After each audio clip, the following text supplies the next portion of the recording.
Assalamualaikum warahmatullahi wabarakatuh.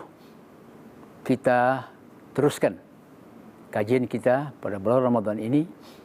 Dan kali ini kita bicara tentang syirik. Syirik itu menganggap Tuhan atau kekuatan yang melebihi kekuatan Tuhan. Atau mempersekutukan Tuhan. Orangnya itu musyrik, itu orangnya. Al-musyrikun itu jamak ya, dari musyrik. Ini kalau kita lihat ya, kita kenal dalam sejarah Islam itu, waktu Nabi Muhammad itu mulai dakwahnya di Mekah, itu kan dia berhadapan dengan kaum musyrik, kaum al-musyrikun, al-musyrik Mekah, yang menyembah berhala. Kadang-kadang juga berhala itu bisa terbuat dari makanan ya, itu disembah, dan juga ada patung-patung dan segala macam itu. Tapi begini saudara ya, sebenarnya mengapa orang Mekah yang musyrik itu marah kepada Nabi Muhammad? Itu bukan semata-mata kerana Nabi itu mengajarkan tauhid.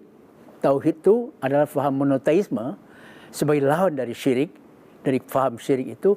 Tapi juga sebenarnya kerana dengan ajaran tauhid itu Muhammad ingin menegakkan keadilan. Kezaliman sebagai lawan keadilan itu menyatu dengan kemusyrikan orang Mekah itu. Jadi bukan orang Mekah itu percaya kepada Tuhan kok. Pada waktu itu, kalau kita tanya orang Mekah itu, siapa yang menciptakan langit dan bumi? Mereka jawab, khalaqahunallah. Allah yang menciptakan. Tapi Allah dengan tauhid yang dibawa Muhammad ini adalah tauhid yang menegakkan keadilan. Oleh itu mereka marah. Sebab hak-hak istimewa akan berkurang. Para budak, orang-orang miskin akan mendapat dihargai sebagai manusia penuh. Ini yang menyebabkan revolusi itu terjadi. Begitu mereka melawan. Dan syirik, musyrik itu, atau syirik atau menuhankan benda, bahkan sebenarnya menuhankan ilmu ya, itu juga tidak boleh. Itu juga syirik. Jadi kita percaya kepada ilmu, seakan-akan ilmu bisa menyelesaikan segala-galanya. Tak bisa. Apalagi sekarang ya, yang lebih rendah itu kepada benda-benda akik semacam itu ya, ada keris ya, yang bertuah semacam. Kadang-kadang kuburan dianggap. Itu sungguhnya itu merendahkan derajat manusia, saudara.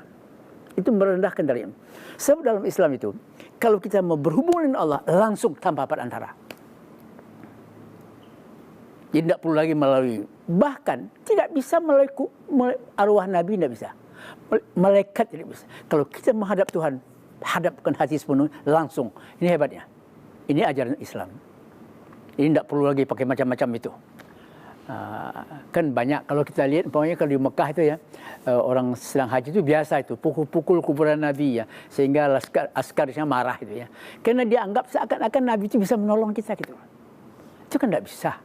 Apalagi kuburan wali segala macam ya, di sana meminta-minta ya. Itu semua adalah perbuatan syirik yang dalam Islam, dalam Quran itu adalah perbuatan yang tidak dapat dimaafkan. Allah akan memaafkan, akan mengampuni semua dosa, kecuali dosa syirik. Hati-hati dengan perbuatan syirik ini. Bukan itu merusak Allah, tidak ya, tapi merusak kita sendiri. Ya, Allah mengatakan kalau engkau mau berhubungan dengan aku, berkomunikasi dengan aku, langsung saja. Jangan pakai macam-macam, jangan perantara, termasuk tidak melalui malaikat, kuburan Nabi dan segala macam. Jadi Islam itu menempatkan manusia sebagai makhluk yang mulia. Walaqad karamna bani Adam ya. Kami muliakan anak Adam itu.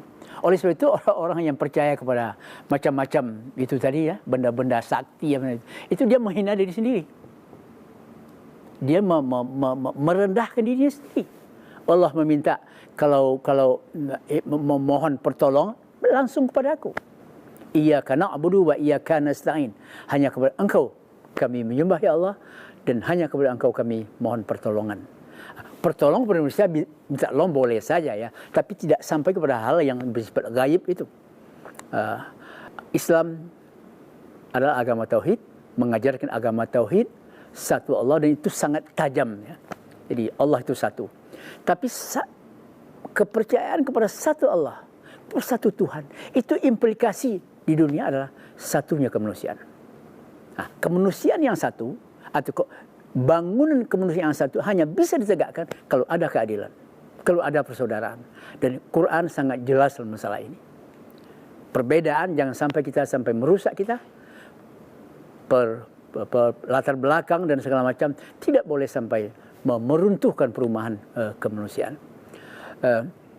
Oleh sebab itu, jauhi ya perbuatan syirik, jauhi perbuatan yang merendahkan derajat manusia. Saya katakan, kalau Anda melakukan perbuatan yang aneh-aneh itu, perbuatan-perbuatan yang sungguhnya tidak masuk akal, itu Anda bukan merusak Tuhan ya, Anda merusak diri sendiri.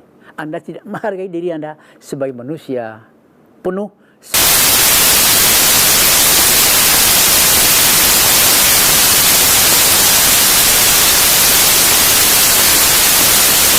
itu. So, manusia menjadi hebat karena ada ilmu. Demikianlah kuliah singkat, kajian singkat tentang kemusyrikan sebagai lawan dari tauhid. Semoga ada gunanya. Assalamualaikum warahmatullahi wabarakatuh.